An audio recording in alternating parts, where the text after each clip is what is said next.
ఒక అడవిలో చిలిపి కోతి ఉండేది. ఆ కోతి పేరు మల్లి. మల్లి రోజంతా చెట్లపై దూకుతూ పండ్లు తింటూ చాలా ఆనందంగా ఉండేది.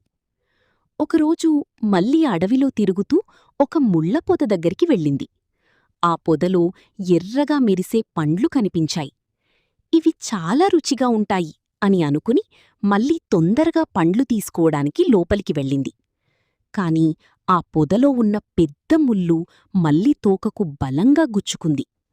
అయ్యో, నొప్పి నొప్పి అని మల్లి అరిచింది. మల్లి చాలా ప్రయత్నించినా ముల్లు బయటకు రాలేదు. నొప్పితో ఏడుస్తూ అక్కడినుంచి నడుచుకుంటూ ఒక గ్రామం దగ్గరికి వచ్చింది. అక్కడ ఒక కమ్మరి అంటే కార్పెంటర్ చెక్కలు కోస్తూ పనిచేస్తున్నాడు. మల్లి అతని దగ్గరికి వెళ్ళి, అయ్యా, నా తోకకు ముల్లు గుచ్చుకుంది, దయచేసి తీసిపెట్టండి అని అడిగింది. కమ్మరి మల్లి తోకను చూసి చెప్పాడు, ముల్లు చాలా లోతుగా గుచ్చుకుంది, దీన్ని తీస్తే నీ తోక కొంచెం కోయాల్సి రావచ్చు. నొప్పితో బాధపడుతున్న మల్లి, పర్లేదు, దయచేసి ముల్లు తీసేయండి అని చెప్పింది. అప్పుడు కమ్మరి జాగ్రత్తగా ముల్లును తీసే ప్రయత్నం చేశాడు. చివరకు ముల్లు బయటకు వచ్చింది, కాని మల్లి తోక కొంచెం కట్టయింది. మల్లి కొంచెం బాధపడినా ముల్లు బయటకు వచ్చినందుకు ఊపిరి పీల్చుకుంది.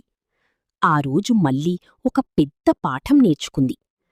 ఏ పని చేసినా తొందరపడకూడదు, ముందుగా జాగ్రత్తగా చూడాలి అని అనుకుంది.